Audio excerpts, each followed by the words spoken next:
उत्तर प्रदेश के बरेली में तैनात पीसीएस अधिकारी ज्योति मौर्य इन दिनों सुर्खियां बटोर रही हैं। ये चर्चा तब शुरू हुई जब उनके पति आलोक ने आरोप लगाते हुए कहा कि ज्योति एसडीएम बनने के बाद किसी और के साथ चली गई। साथ ही आरोप लगाया कि ज्योति अपने कथित प्रेमी के साथ मिलकर उनकी हत्या करना चाहती हैं। इस मामले में फिलहाल जांच चल रही है और रिपोर्ट आने के बाद ही सच्चाई सामने आएगी। जी हां, अफेयर और रिश्वत के आरोपों में घिरी एसडीएम ज्योति मौर्य मामले में अब नया मोड़ आ चुका है, जिसमें अब उनके कथित प्रेमी कमांडेंट मनीष दुबे की नौकरी खतरे में पड़ती दिख रही है। दरअसल मुख्यमंत्री दरबार से मामले की जांच के निर्देश मिलने के बाद होमगार्ड मुख्यालय ने प्रयागराज में तैनात डीआईजी को मामले की जांच के आदेश दिए थे। जांच रिपोर्ट इसी सप्ताह आनी थी, लेकिन मनीष सहित कई जिला कमांडेंट के तबादलों के चलते अब ये अगले हफ्ते आएगी। डीजीपी ने कहा कि रिपोर्ट आने का इंतजार है, उसके बाद ही विभागीय कार्रवाई की जाएगी।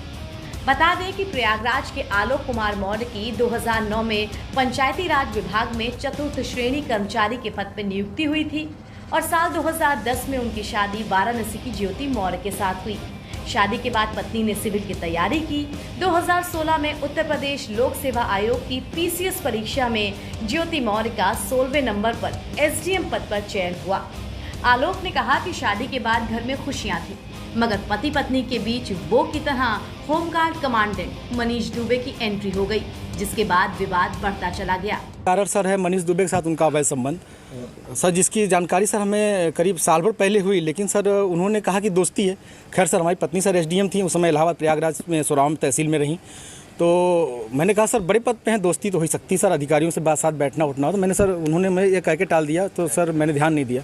सर इसकी भनक सर मुझे उसका ये जो शक था वो विश्वास सर 22 फरवरी को हुआ, जब मनीष दुबे गाजियाबाद से चलकर सर मेरे आवास एलनगंज स्थित सरकारी आवास पे आया और इनके साथ एक साथ कमरे में मैंने इनको देखा अवैध संबंध बनाते हुए। तब से सर ये मनीष दुबे और ज्योति मौर्य मेरे जान के पीछे पड़ गई हैं। पीड़ित पति आलोक मौर्य ने बताया कि 2020 के बाद न्याय के लिए वो दर दर भटकता रहा, लेकिन सुनवाई नहीं हुई। उल्टा पत्नी ने दहेज उत्पीड़न का मुकदमा दर्ज कर दिया। फिर पीड़ित ने जनता दरबार में अपनी पत्नी और उसके कथित प्रेमी के खिलाफ कार्रवाई की मांग की। यहाँ पीड़ित पति ने अपने आरोपों को लेकर पत्नी ज्योति की एक व्हाट्सएप चैट भी सार्वजनिक की है, जो कि तेजी के साथ वायरल हो रही है। इसके अलावा ज्योति मौर्य के पति ने 100 पेज की एक डायरी भी सामने ला दी है। इसमें दावा किया गया है कि डायरी में ज्योति हर महीने वसूली से मिलने वाले रुपयों का लेखा जोखा रखती थी। हर महीने करीब 6 लाख तक की अवैध वसूली की जाती थी।